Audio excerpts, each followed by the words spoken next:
Hi all, എല്ലാവർക്കും പുതിയൊരു ക്ലാസ്സിലേക്ക് സ്വാഗതം. അപ്പോൾ നമ്മളിപ്പോൾ ഡിസ്കസ് ചെയ്തുകൊണ്ടിരിക്കുന്നത് LP-UP സ്കൂൾ അസിസ്റ്റൻറ്റിൻ്റെ പ്രീവിയസ് ഇയർ ക്വസ്റ്റ്യൻസ് ആയിരുന്നു കേട്ടോ. അപ്പോൾ സൈക്കോളജി സെക്ഷനിലെ ടോപ്പിക്കാണ് ഞാൻ ഈ ഒരു ടെസ്റ്റിൽ ഉൾപ്പെടുത്തിയിരിക്കുന്നത്. അപ്പോൾ എല്ലാവർക്കും യൂസ്ഫുൾ ആണെന്ന് വിചാരിക്കുന്നു. ഇതിനു മുമ്പ് 4 സെറ്റ് നമ്മൾ ചെയ്തിരുന്നു. കാണാത്തവരാണെങ്കിൽ കാണുക കേട്ടോ. അപ്പോൾ നമുക്ക് ചോദ്യങ്ങളിലേക്ക് പോവാം.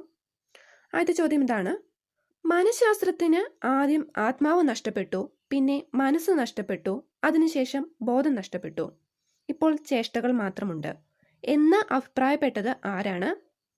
ഉത്തരം RS വുഡ്വർത്ത്.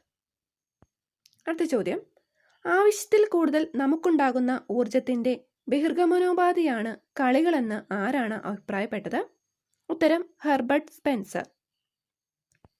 അടുത്ത ചോദ്യം: കമ്മ്യൂണിറ്റി സ്കൂൾ എന്ന ആശയം അവതരിപ്പിച്ചത് ആരാണ്? ഉത്തരം ഗാന്ധിജി. അടുത്ത ചോദ്യം: സ്കൂൾ കോംപ്ലക്സുകൾ എന്ന ആശയം മുന്നോട്ട് വെച്ച വിദ്യാഭ്യാസ കമ്മീഷൻ ഏതാണ്?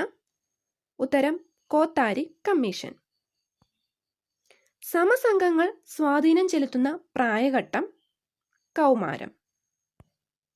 ഗസ്റ്റാൾഡ് സൈദ്ധാന്തികൾ പരീക്ഷണം നടത്തിയത് എന്തിലാണ്? ചിമ്പാൻസിയിൽ.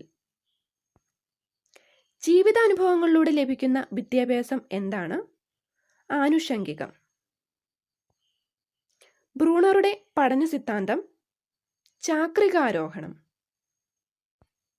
ബുദ്ധിക്ക് ബഹുമുഖങ്ങളുണ്ടെന്ന് സിദ്ധാന്തിച്ചത് ആരാണ്? Howard Gardner. അറിഞ്ഞതിൽ നിന്ന് അറിയാത്തതിലേക്ക് എന്ന ബോധന രീതിയുടെ ഉപജ്ഞാതാവ് കൊമേനിയസ്. വിദ്യാലയത്തെ സമൂഹവുമായി ബന്ധിപ്പിക്കുന്ന കണ്ണി PTA. വിദ്യാഭ്യാസത്തിൽ 3H എന്ന സങ്കല്പം മുന്നോട്ട് വെച്ചതാര്? Pestalozzi. 3H head, heart, hand. Social കൺസ്ട്രക്റ്റിവിസത്തിന്റെ ഉപജ്ഞാതാവ് ആരാണ്? വൈഗോട്സ്കി. നെഗറ്റീവ് എഡ്യൂക്കേഷന്റെ വക്താവ് റൂസോ.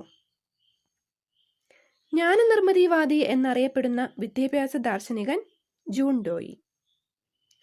അപ്പോൾ ഇത്രയും ക്വസ്റ്റ്യൻസ് ആണ് നമ്മൾ ഇന്ന് പഠിച്ചത്. അപ്പോൾ ക്ലാസ് യൂസ്ഫുൾ ആയി തോന്നിയെങ്കിൽ ഷെയർ ചെയ്യുക. എൻ്റെ ക്ലാസ്സിലെ വീഡിയോസ് കാണണമെന്നുണ്ടെങ്കിൽ എൻ്റെ ചാനലൊന്ന് സബ്സ്ക്രൈബ് ചെയ്യുക. കൂടെ ബെല്ലൈക്കണും പ്രസ് ചെയ്യുകയാണെങ്കിൽ ഇനി ഞാനിടുന്ന ക്ലാസ്സുകളുടെ നോട്ടിഫിക്കേഷൻ നിങ്ങൾക്ക് കിട്ടുന്നതായിരിക്കും. Thank you.